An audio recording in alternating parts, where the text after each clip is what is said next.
इस कार्यक्रम के पुण्यार्चक हैं स्वर्गीय पंडित श्री रतनलाल जी बैनाड़ा की स्मृति में बैनाड़ा उद्योग लिमिटेड, आगरा।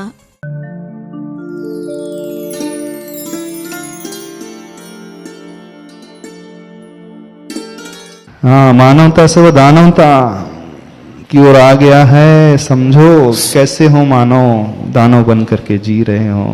दानवत्ता थी कब आप लोगों में कि अभयदान दे सको लोगों को, उन जीवों को बचा सको। और जब वो मानवता जागृत हो जाएगी तो वो पाप या तो छोड़ देगा, यदि करना भी पड़ेगा तो वो पश्चाताप की अग्नि में जलेगा। वो खुश नहीं होगा करके, वो कहेगा देखो प्रभु क्या करूं, करना पड़ रहा है, मेरे भीतर इतनी शक्ति नहीं मैं समस्त पापों को पूर्ण रूप से त्याग दूं, मैं महाव्रत को ग्रहण कर लूं। मेरे भीतर इतनी क्षमता नहीं है मैं किसी प्रकार से जीवन में अहिंसा अनुव्रत को भी आदि ले सकूं। करता है वो, लेकिन करने के पश्चात वो धिक्कारता अपने आप को। क्या करो? तो जो मानवता से भरा हुआ है वो करके धिक्कारने वाला होगा। वो सोचेगा मुझे करना पड़ रहा है, इसके बिना जीवन नहीं चल सकता। नहीं तो आप प्रश्न करोगे महाराज जी क्या हम खाना पीना छोड़ दें, नहाना धोना छोड़ दें, सारे कार्य करना छोड़ दें? उसके बगैर तो हम जी ही नहीं सकते। तो हम भी जानते हैं नहीं चल सकता, लेकिन फर्क कब आ जाएगा? जब करके आप धिक्कारोगे स्वयं को, मैं कर नहीं रहा हूं, मुझे करना पड़ रहा है, तो बस जीवन वहीं से बदलना शुरू हो जाएगा। ज्ञानी और अज्ञानी में इतना ही अंतर है और कुछ नहीं है। ज्ञानी भी वही कार्य करता है, लेकिन करता है मजबूरी से करता है, और अज्ञानी उसमें आनंद मना करके करता है। तो जो उन दोनों में जमीन आसमान की सोच में, मानसिकता में अंतर आ जाता है। यदि मजबूरी से कर रहा है तो एक दिन वो अवश्य ऊपर उठने की कोशिश करेगा, उठ जाएगा। और आनंद मान करके कर रहा है तो कभी नहीं उठ पाएगा, क्योंकि उसे इसमें आनंद आ रहा है। समझ रहे हो? तो देखना, आप लोग सारे कार्य करते हो लेकिन प्रसन्नता से करते हो, धिक्कार करके नहीं करते हो। कभी अपने आप को धिक्कारते हो, हे प्रभु सवेरे से लेकर शाम तक मैं कितनी हिंसा करता हूं, हिंसा के बिना मैं जी ही नहीं पा रहा हूं, कैसे मेरी पर्याय है, कैसे मेरा जीवन है, कैसी मेरी परिस्थिति है, मैं चाह करके भी नहीं छोड़ पा रहा हूं, उठ पा रहा हूं इससे ऊपर। होती है ऐसी भावना? नहीं होती, देख लेना। विरलों को होती होगी। हर कार्य करने के पश्चात वो डूब जाता है, खुश होता है। और खुश हो रहे हो तो समझना वो रौद्र ध्यान की निशानी। बिल्कुल पकड़ो अपने आप को, अपने परिणामों को पकड़ो। खा करके खुश होते हो कि नहीं भोजन का? बिल्कुल रौद्र ध्यान। अच्छे कपड़े पहन करके खुश होते हो, विषयानंद रौद्र ध्यान। नहा धोकर प्रसन्न होते हो, जीव हिंसा हो गई, वहां भाव नहीं गया, रौद्र ध्यान। गाड़ी में अच्छी बैठ करके प्रसन्न होते हो, रौद्र ध्यान। यानी इंद्रियों के जितने भी विषय भोग हैं करके प्रसन्नता आ रही है, रौद्र ध्यान की निशानी। और ज्ञानी क्या करता है?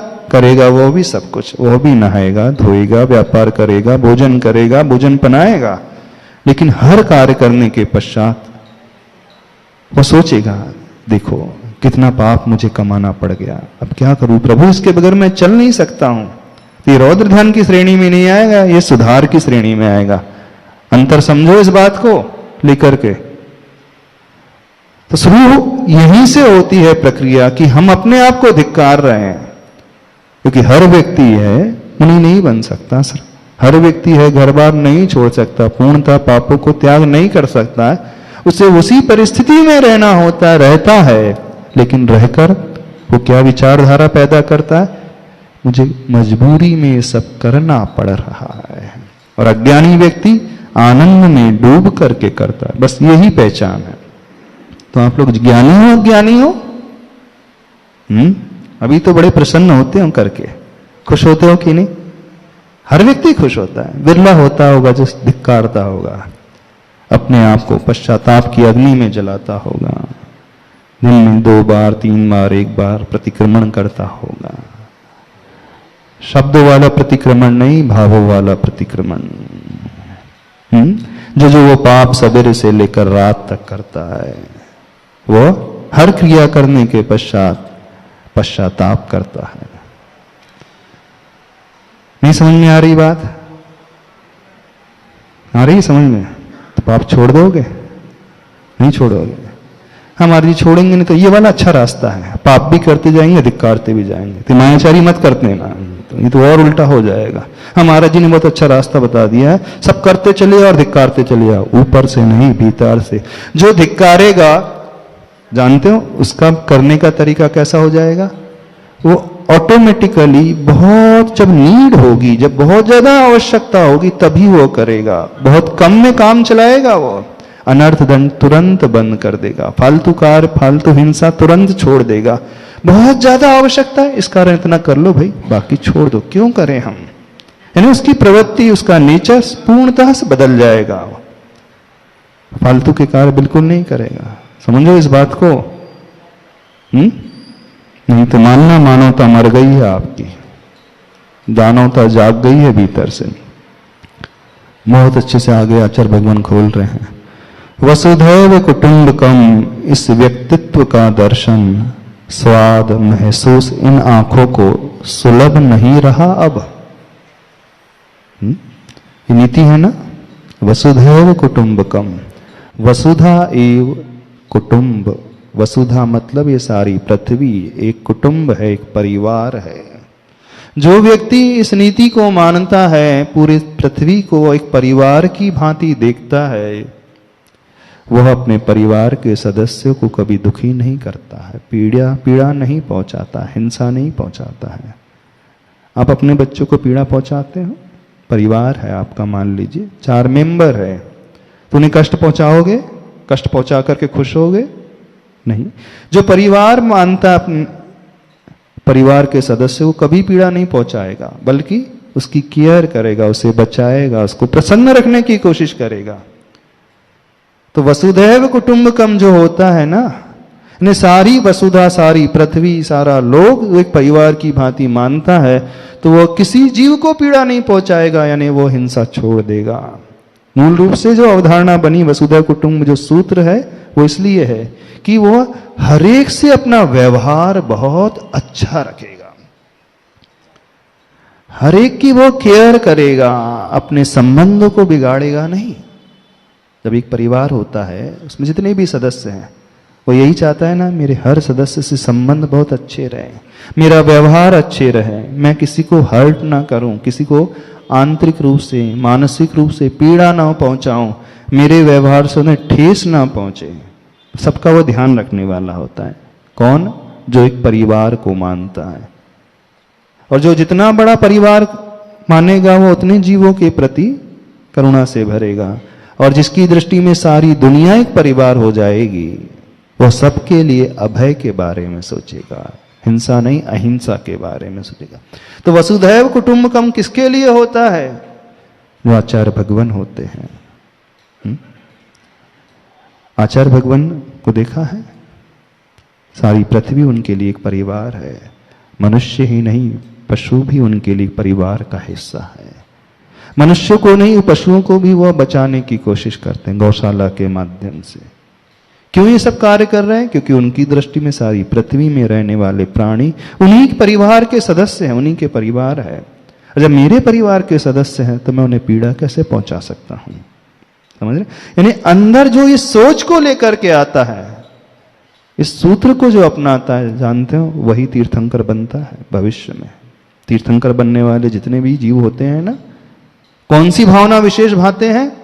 वसुधैव कुटुंब का। यानी समस्त प्राणी संसार में रहने वाले, उनके दुख कब दूर हो। और आचार्य भगवान इसी भावना को भाने वाले हैं। इसी कारण वो उन गौशाला के माध्यम से उन जीव रक्षा की बात कर रहे हैं। जो गरीब हैं समाज के, उनके उत्थान के लिए वो बहुत सारी योजना का आशीर्वाद दे रहे हैं।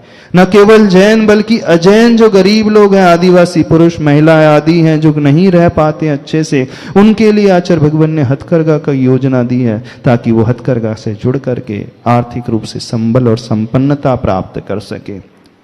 ये ऐसे ही नहीं होता है, उनके मन में यही भावना है कि इन जीवों के, प्राणियों के कष्ट कैसे दूर हो जाएं, वो सुखी कैसे हो जाएं। ऐसी भावना बहने वाला जीव जो है तीर्थंकर बनता है। और आचार्य भगवान इसी भावना को हमेशा भाते रहते हैं, चाहे वो छोटा हो, चाहे वो बड़ा हो, चाहे वो जैन हो, चाहे वो अजैन हो, चाहे वो मनुष्य हो, चाहे वो पशु हो, उनके भी कष्ट कैसे दूर हो। बस इस भावना को साधु व आचार्य परमेष्ठी हमेशा भाते हैं।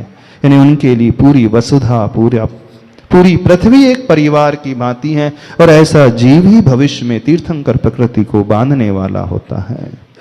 तो आचार्य भगवान का जो जीवन है, चरित्र है, व्रत है, बिल्कुल उसी थीम में आगे बढ़ता है। जब हम आचार्य भगवान को देखते हैं,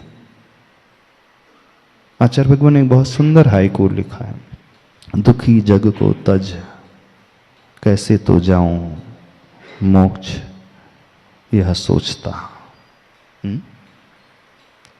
दुखी जग को तज यानी त्याग कर कैसे तो जाऊं मोक्ष यह सोचता।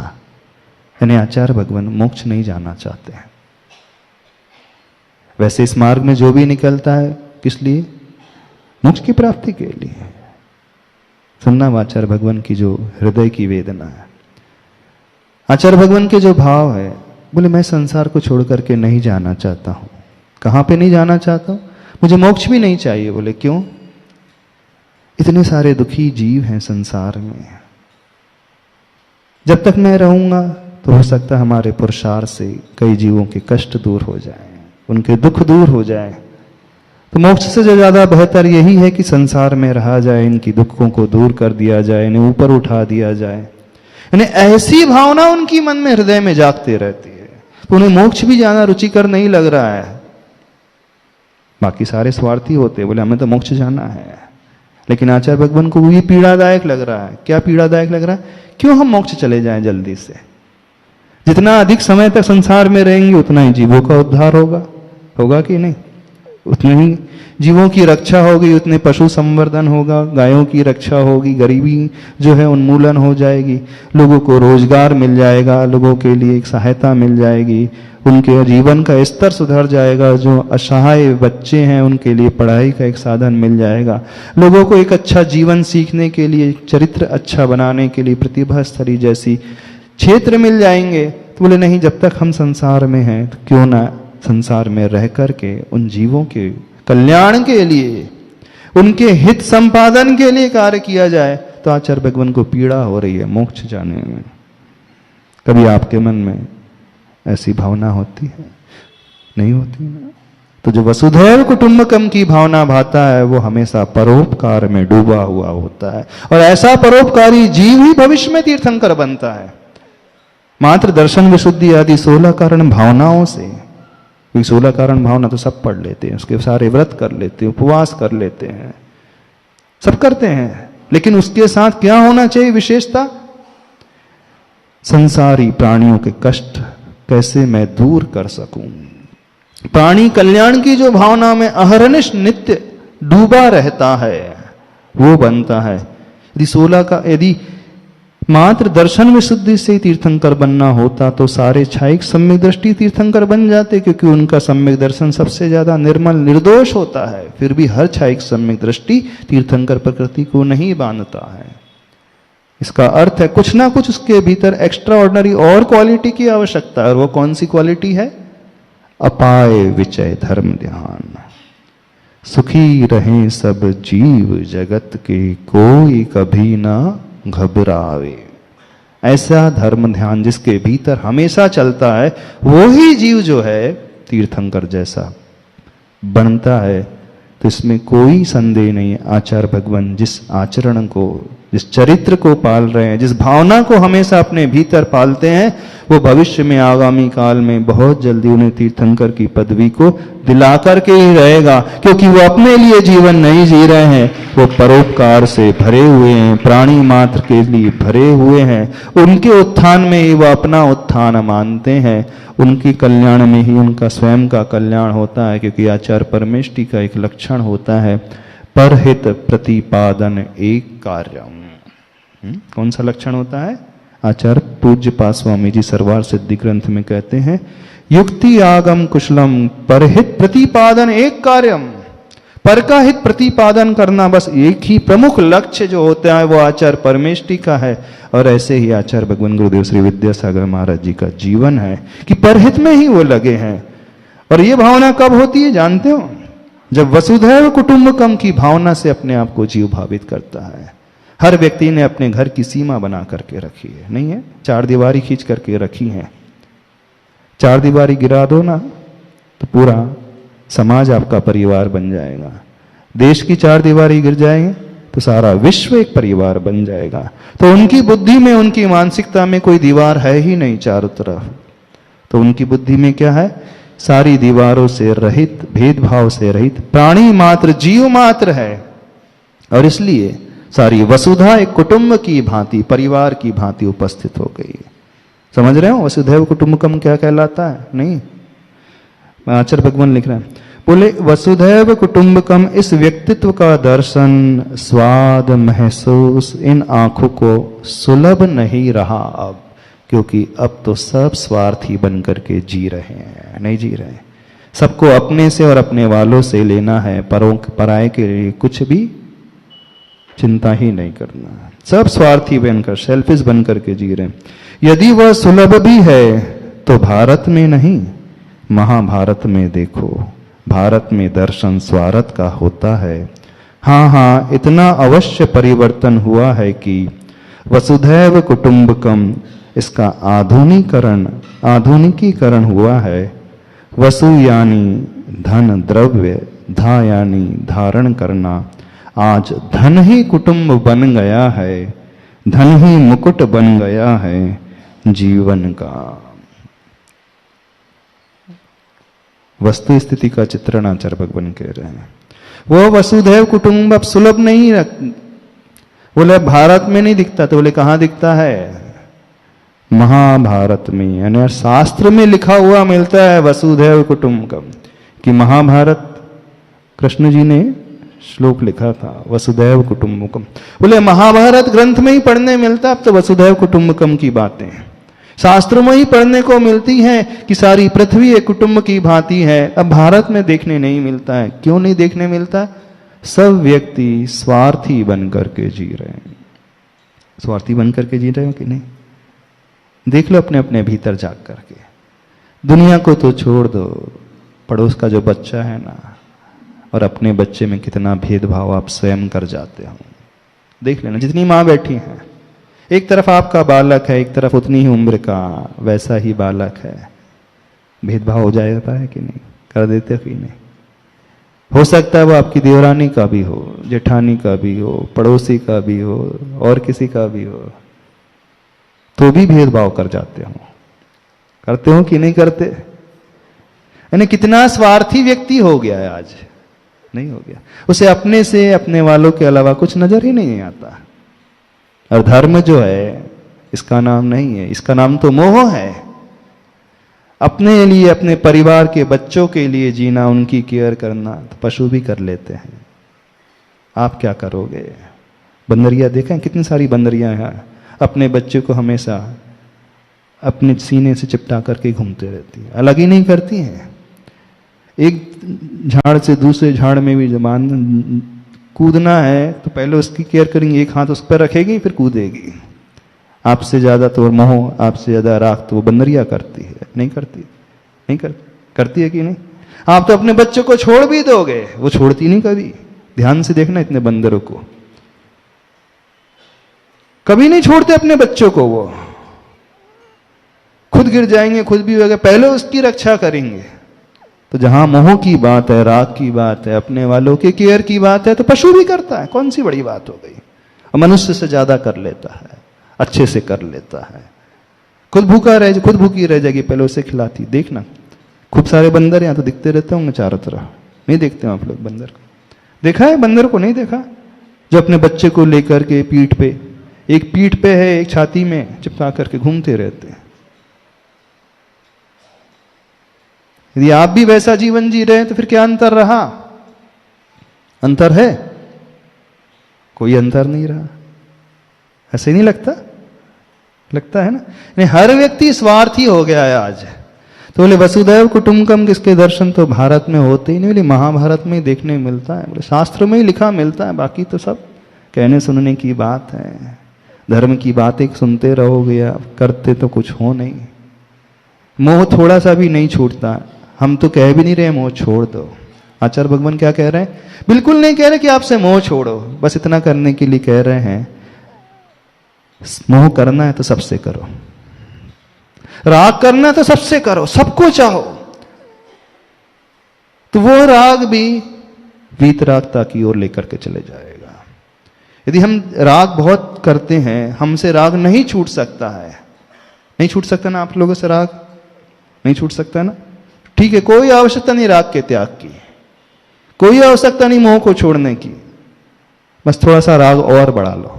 इतना तो कर सकते हो कि नहीं, कि वो भी नहीं कर सकते? हाँ, तो राग कैसे बढ़ेगा? जब संकीर्ण बुद्धि का त्याग होगा, वो चार दीवारी जब गिरेगी ना, तब वो राग बढ़ेगा। चलो एक नियम ले लो आज से, राग बढ़ाने का नियम ले लो। चलो इतना तो ले लो, राग बढ़ा लो, सभी लोग खूब राग बढ़ाओ, खूब मोह बढ़ा लो, कोई लिमिट नहीं, लिमिटलेस राग करो, अनलिमिटेड। ये भी नहीं हो सकता? नहीं महाराज जी, वो भी नहीं हो सकता। ना तो आप राग छोड़ सकते हो, ना ही राग बढ़ा सकते हो। क्या उपाय है आप लोगों का? बताओ, कौन सा रास्ता बता दे? दोनों ही रास्ता देने के लिए आचार्य भगवान तैयार बैठे हैं। या तो राग को पूर्णतः छोड़ छाड़ करके साधु बन जाओ, साध्वी बन जाओ, चलो ऐसा कर लो, तो फिर नहीं, वो तो संभव नहीं होगा। तो नहीं छोड़ पा रहे हो तो फिर सबसे राग करो ना, बिल्कुल वैसा ही राग करना जैसे अपने बच्चे से करते हैं। कंडीशन सिर्फ इतनी ही है, बिल्कुल वैसा ही चाहना जैसे अपने बच्चे को चाहते हो, बिल्कुल वैसे ही केयर करना जैसे परिवार की केयर, अपने परिवार वालों की केयर करते हो। वैसा ही ध्यान रखना उन लोगों का भी जो आपके आश्रित रहने वाले। हाँ, कंडीशन मान, कंडीशन अप्लाई, वो तो नीचे लिखी रहती है स्टार बना करके छोटा सा, by one get one free, नीचे स्टार, कंडीशन अप्लाई। हाँ, समझो इस बात को। संसारी व्यक्ति यदि राग नहीं छोड़ सकता है तो भी कल्याण हो जाएगा, क्यों नहीं राग के दायरे को बढ़ा लो? बढ़ा सकते हो, बढ़ा सकते, उसका रास्ता बता देते। जैसे ही हम पर्याय को गौण कर देंगे, जीव मात्र को देखने लगेंगे, तो हमारा राग बढ़ता चले जाएगा। हमारा राग सीमित तभी तक रहता है जब हम पर्याय को देखते हैं, और पर्याय को देख करके ये अपने और तुम्हारे की कल्पना होती है। और जैसे ही पर्याय को गौण कर दिया और जीव आत्मा का ध्यान आने लगे, तो उसमें कोई भेद नहीं, कोई भेदभाव नहीं, कोई अंतर नहीं। जैसी आपकी आत्मा वैसी उसकी आत्मा, जैसे आपके बेटे की आत्मा वैसे उसके बेटे की आत्मा, बेटे तो छोड़ दो, जैसे आपकी बेटे की आत्मा वैसे उस पशु की आत्मा, सबकी आत्मा में कोई अंतर नहीं, सबकी आत्मा एक जैसी है। जैसे ही हम पर्याय लेकर के आ जाते हैं, बेटा है, बेटी है, भाई है, पिता है, पत्नी है, और सारे लोग हैं, रिश्तेदार हैं, मनुष्य है, पशु है, ये तो भेदभाव हो गया। तो वसुधैव कुटुंबकम किसके भीतर जागता है? असीम राग किसके भीतर जागता है? जो पर्याय को गौण करके द्रव्य जीव को देखना शुरू करता, आत्मा को देखना शुरू करता। रास्ता यह है उसका। इतना तो कर सकते हो कि नहीं कर सकते? महाराज जी होता नहीं है, क्या करें? सब नाटक कर रहे हैं, नाटक में जो जैसा पात्र बन करके आता है उसी को वैसा चाहने लगते हो, है ना? कोई सेठ बन करके आ गया तो उसको सेठ मानते हो, कोई पति बन करके आ गया तो उसी पति मान लेते हो। एक बात बताओ, कोई नाटक कर रहे हो, राजा हरिश्चंद्र सत्यवती, उसकी पत्नी, एक महिला जो है राजा हरिश्चंद्र की पत्नी का रोल कर रही है, और पुरुष जो है राजा हरिश्चंद्र का रोल कर रहा है। 2 घंटे का नाटक है। अब नाटक खत्म हुआ, फिर भी महिला उसे पति कहती, वो तो नाटक के लिए था ना। फिर क्यों वो उसके ओरिजिनल रूप में आ जाती है? तो नाटक में था। तो आप भी तो उस मुखौटे को देख करके वैसा ही मान ले रहे हो, ये मेरा बेटा है, मेरा भाई है, मेरे पिता है, मेरी पत्नी है, मेरा पति है। ऐसे ही नहीं, थोड़ा सा उस मुखौटे को थोड़ी देर के लिए उतार दो, ओरिजिनल की ओर देखो। ओरिजिनल क्या है? वो आत्मा है जो इस चोले को ओढ़ करके आई है इस नाटक को करने के लिए। अभी नाटक, हाँ बात इतनी है कि वो नाटक 2 घंटे का होता है, ये 60 वर्ष का नाटक है, बस इतनी ही है, इससे ज्यादा और कुछ नहीं है। ये नाटक 70-80 साल का होता है, वो नाटक 3 घंटे का रहता है। तो वो लोग हमारे 3 घंटे का तो नाटक समझ में आता है, 60-70 साल वाला नाटक समझ में नहीं आता। और इतना लंबा हो जाता है तो उसी में हम वैसा ही मान लेते हैं, ये मेरी ही पत्नी है, मेरी ही बेटी है, मेरा ही पुत्र है, मेरे ही पिता है, मेरा ही भाई है। अंतर क्या हो जाता है? वसुधैव कुटुंबकम किसके भीतर आता है? वो नाटक को सिर्फ नाटक के रूप में लेते हैं, लेकिन लेते हुए भी बैक ऑफ माइंड वो हरिश्चंद्र के मन में, उसकी पत्नी के मन में ही चलता है, नाटक में मैं पति पत्नी बने हैं हम लोग, जैसे पर्दा गिरेगा अब हम अपने अलग रास्ते, वो अपने रास्ते हो जाएगी, है ना। तो भले ही व्यवहार में मानना ये बेटा है, बेटी है, भाई है, बहन है, पति है, पत्नी है, लेकिन मन के कोने में ये भी देखना ये भी एक नाटक है। अंदर जो ओरिजिनल स्वरूप वह आत्मा का है, वह इस नाटक के बाद दूसरे किरदार आएगा, दूसरी गति में चला जाएगा, वहां पर वो अपने आप को उस रूप में मानने लगेगा। तो जैसे ही हम पर्याय को गौण करते हैं, आत्मा की ओर दृष्टि लाते हैं, तो कोई भेदभाव नहीं, सब एक जैसे, फिर सारे एक परिवार के सदस्य बन गए। कितना इजी है? इजी है कि नहीं? सरल है कि नहीं रास्ता? क्या कठिनाई है इसमें? जो वास्तविकता देखने में क्या कठिनाई है? हम क्यों एक चश्मा पहन करके बैठे हैं? पीले रंग का चश्मा पहनोगे सब दुनिया पीली पीली नजर आएगी, पीली, और योगी को सब कुछ पीला पीला दिखता है ना। तो चश्मा उतार दो अपना, पर्याय का चश्मा उतार दो, उतार दोगे, थोड़ा द्रव्य का चश्मा पहन लो, आत्मा का चश्मा पहन लो, तो उसमें सिर्फ आत्मा आत्मा, आत्मा में कोई भेद नहीं। पशु हो चाहे मनुष्य हो, पुत्र हो चाहे पुत्री हो, पति हो चाहे पत्नी, इवन पति पत्नी का भी भेद नहीं। समझ रहे हो कि नहीं? नाटक में सिर्फ पति पत्नी तक, उसके बाद नहीं। व्यवहार में सारे रिश्ते नाते संबंध है, उसके बाद अंदर तो यह पक्का विश्वास है। ये सब कुछ देर का रोल है, उसके बाद तो छूट जाएगा। जो ऐसी भावना पैदा होते हुए फिर हमारे समस्त भेदभाव शांत हो जाएंगे, सारी दुनिया हमें एक परिवार नजर आएगी। अभी तो वसुधैव कुटुंबकम कहाँ दिखता है? महाभारत में ही दिखने मिलता है। भारत में दर्शन स्वार्थ का होता है, चारों तरफ से स्वार्थ का दर्शन हो रहा है। हाँ हाँ, इतना अवश्य परिवर्तन हुआ है कि एक परिवर्तन तो हो गया, वो क्या? वसुधैव कुटुंबकम इसका आधुनिकीकरण हो गया है, मॉडर्नाइज हो गया वो शब्द। हाँ, क्या हो गया बोले? वसु यानी धन। वसु का एक अर्थ होता है पृथ्वी, और दूसरा अर्थ होता है पैसा, रुपया, पैसा, धन। धा यानी धारण करना, तो धन को जो धारण करे आज, तो धन ही कुटुंब बन गया है। सबका परिवार कैसा है? क्या है? पैसा। तो वसुधैव एव कुटुंबकम, बोले हमारा भी एकदम वसुधैव एव कुटुंबकम है। बोले कौन से? बोले धन को धारण कर लूं, बस वही मेरा परिवार है, उसके अलावा सब बेकार है। ऐसी है ना भारतीय नीति, है वसुधैव कुटुंबकम, और जो दुनिया की नीति है वो भी वसुधैव कुटुंबकम। सारी दुनिया एक बाजार है, सबको मुक्त व्यापार करने का अधिकार है। उनके लिए भी सारी दुनिया एक परिवार है। बोले क्यों? एक परिवार हो जाएगा तो व्यापार अच्छे से हो जाएगा। उनकी दृष्टि में व्यापार आ गया, पैसा आ गया। तो बोले आज की दृष्टि में क्या आ गया? सारा का सारा पैसा ही परिवार बन गया है। पैसे के लिए सब कुछ चल रहा है। बस ये आधुनिकरण हो गया है, मॉडर्नाइजेशन हो गया है।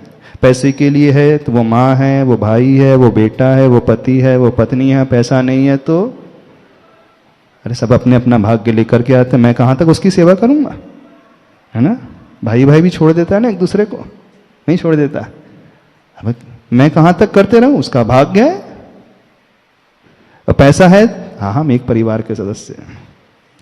मॉडर्नाइजेशन हो गया। वैसे नए जमाने के साथ परिभाषा भी बदल गई है। अच्छा, वो बोल रहे थोड़ा सा इंग्लिश में, थोड़ा हिंदी में, the whole thing is that, भैया सबसे बड़ा रुपया। मॉडर्नाइजेशन का हो गया, मुहावरा भी मॉडर्नाइजेशन के अनुसार बोल रहे हैं। The whole thing is that, भैया सबसे बड़ा रुपया। बहुत अच्छा।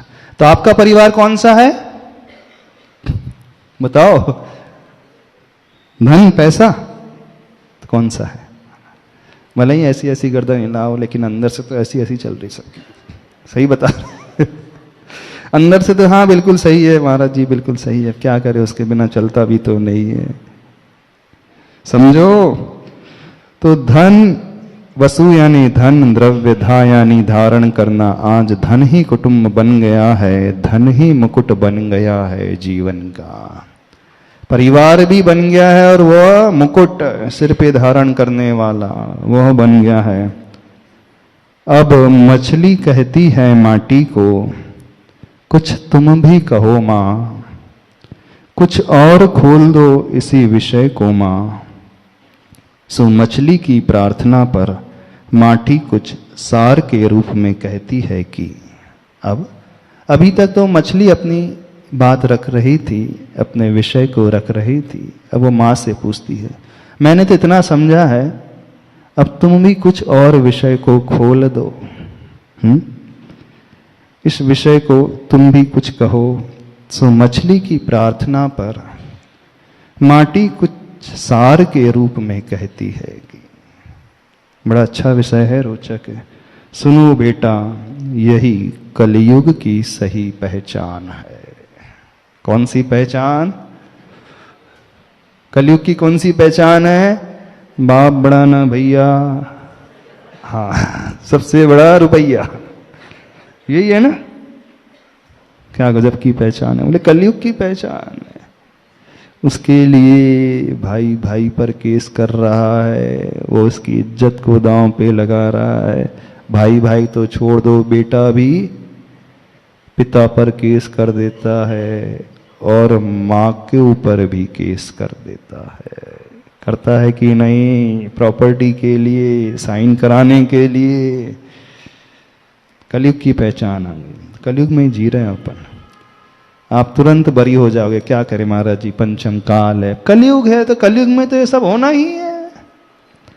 अब हम उसी के हिस्से हैं तो हम यही कर रहे हैं, तो कौन सा गलत कर रहे हैं? ये मत भूलो, उस कलयुग के अंत समय तक भी सच्चे मुनिराज रहेंगे, आरिका रहेंगी, सच्चा श्रावक रहेगा, श्राविका रहेंगी। तो दोनों ही प्रकार के लोग कलयुग के अंत तक भी रहेंगे। बुरे रहेंगे तो अच्छे भी तो रहेंगे। क्यों हम अपनी दृष्टि उन बुरे लोगों की ओर रखते हैं? क्यों ना हम अपनी दृष्टि को बदल ले, अच्छे आचरण वालों की ओर कर ले। इतना तो हम कर सकते हैं कि नहीं? हाँ, जिसे नीचे जाना है, जिसको अपना पतन कराना है, तो कलयुग का बहाना लेकर, पंचम काल का बहाना लेकर सारे पाप करता चला जाएगा, अपने आप को निर्दोष सिद्ध करता चले जाएगा। लेकिन जिसको अपना विकास करना है, ऊपर की ओर उठाना है, वह इन लोगों के उदाहरण न दे करके उनके उदाहरण देगा। श्रवण कुमार भी पुत्र हुआ है इसी कलयुग में। आचार्य कुंद भगवान भी इसी कलयुग में हुए और आचार्य विद्यासागर महाराज जी भी इसी कलयुग में हुए, नहीं हुए इसी कलयुग में? कलयुग तो छोड़ दो, जिस माहौल में आप पड़े हैं उसी माहौल में वे भी रहे हैं। जिस माहौल में आप व्यसनों में चले गए हैं, उसी माहौल में रहते हुए भी उन्होंने जीवन की ऊंचाइयों को, आत्मा की ऊंचाइयों को छुआ है। अभी तो पुराण की बात ही नहीं कर रहे हैं, अभी तो प्रत्यक्ष की बात कर रहे हैं। तो ये भी तो एक दृष्टिकोण हो सकता है देखने का, नहीं हो सकता? हो सकता है ना? तो अपनी दृष्टि, भले ही कलयुग में रह रहे हैं, लेकिन दृष्टि में तो सतयुग का भाव आ ही सकता है। अब जो जैसा होगा वो वैसे ही उदाहरण खोज करके लाएगा।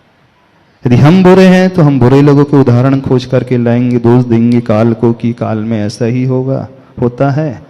और यदि हम अच्छे हैं तो इस कलयुग में रहते हुए भी अच्छे लोगों को खोज लेंगे। नहीं, आज भी अच्छे लोग होते हैं, हो रहे हैं और होते रहेंगे, जिनका आचरण बहुत अच्छा है, जिसे खरा भी अखरा है सदा और सतयुग। अच्छा हाँ, देखो पूरा कर लेते हैं। सुनो बेटा, यही कलयुग की सही पहचान है, जिसे खरा भी अखरा है सदा और सतयुग तो उसे मान बुरा भी बुरा सा लगता है सदा। कलयुग की पहचान क्या है? जिसे खरा भी अखरता है और सतयुग तो उसे मान जिसे बुरा भी बुरा सा लगता है।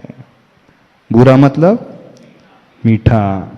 बुरा वाक्य भी, बुरे लोग भी बड़े मीठे प्रतीत होते हैं। दुर्जन भी जिसे सज्जन लगते हैं, वह सतयुग की पहचान है। और जिसे खरा अच्छा भी कैसा लगता है? अखरता है। सबको खरा खरा बोलना बड़ा अखरता है। सत्य बात बोलना बड़ी कड़वी लगती है। कहाँ जा रहा है, पाप छोड़ो। अरे महाराज जी तो त्याग के चक्कर में आ गए, क्यों छुड़वा रहे हैं पाप आप, ये ठीक नहीं है। बाकी तो सब है, अच्छा है, प्रवचन आदि सब हम सुनते, इतना कर रहे हैं, लेकिन जहाँ छोड़ने की बात है, नहीं। प्रतिमा लेने की बात, अरे महाराज जी अब क्या प्रतिमा की, इतना कर रहे हैं, कोई कम है? कलयुग में, पंचम काल में मंदिर आ रहे हैं, पूजा कर रहे हैं, सुन रहे हैं, कोई कम कर रहे हैं?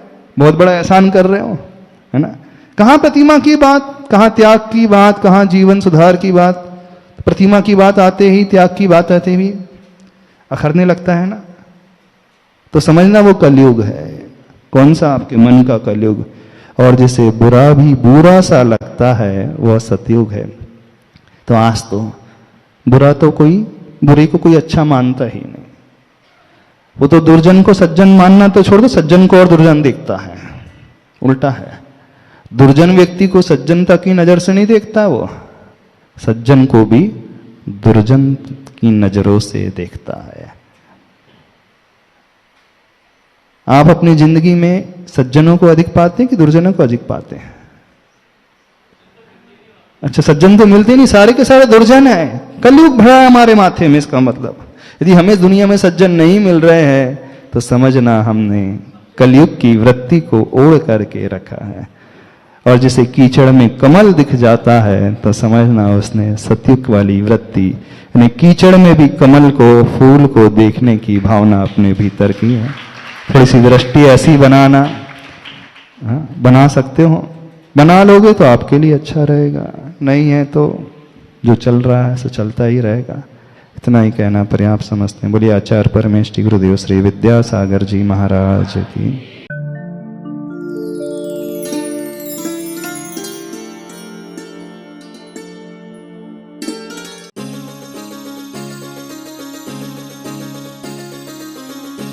इस कार्यक्रम के पुण्यार्चक थे स्वर्गीय पंडित श्री रतनलाल जी बैनाड़ा की स्मृति में बैनाड़ा उद्योग लिमिटेड, आगरा।